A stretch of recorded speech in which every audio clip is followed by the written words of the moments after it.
you doing, man? Getting exclusives.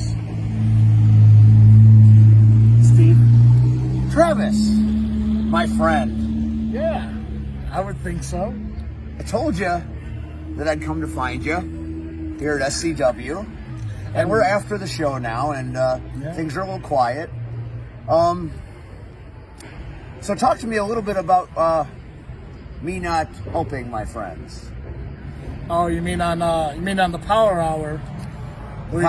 Where you can listen to it Tuesday night. First off, by the way, granted, I'm referring to the JFW podcast that you can listen to on Podbean and anywhere else you can find podcasts like iTunes.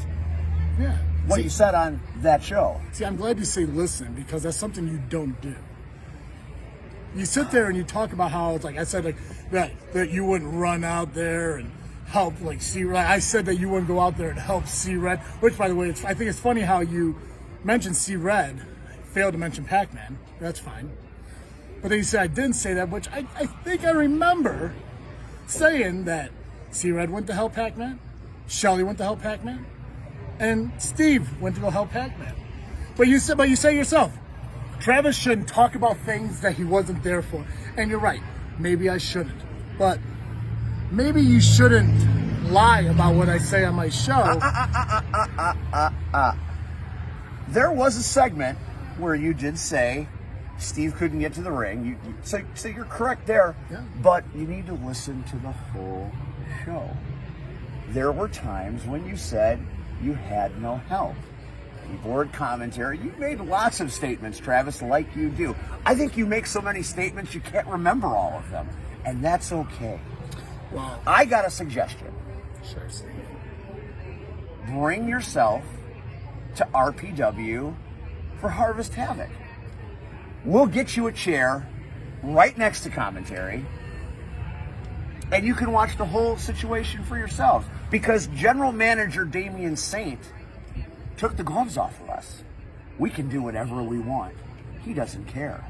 And the idols are going to pay for it. Well, Steve, that's all well and good. First off, I would love if you kind of step back away from me. Oh, you don't like the closeness? Because I kind of like the closeness, Travis. No, see, you're a big bear of a man. I kind of like being close to you. Here's the thing, Steve. I get what you do in this business. You find ways to input yourself into situations that, first off, you have no business being in. Fair? You've done that numerous times with C-Red and Pacman and Turtle and all these, if they want to fight, if they want to step up, I'm going to be there by their side. And that's all well and good. Because sometimes you are and sometimes you aren't. Now, what blows my mind, and I believe I mentioned this on the show if you listened, that Pacman has this belief that there are people there who has his back. And nobody was there to have his back. I find it odd how you could go through all these very, very bad matches. You faced Stone at IPW in a very grueling match. You faced the Idols in a very grueling match. And you're telling me one man stopped you from getting into that ring. It wasn't the one man. It was the bat to the short ribs. Sure, yeah. I couldn't breathe. Yeah, and that stopped you 100%. I'm sure it didn't stop you from doing commentary for the rest of the night, but it stopped you from getting involved in that match. But it's not even just you, Steve. I made it a point that nobody who should have been out there, like Maximus Orion or Nuke, or any of these people who came to your rescue, but didn't come to the rescue of Pacman. It's a fair point. I know, because I make really fair points. But that's only one night. Yeah. And Harvest Havoc, well, that's another night altogether.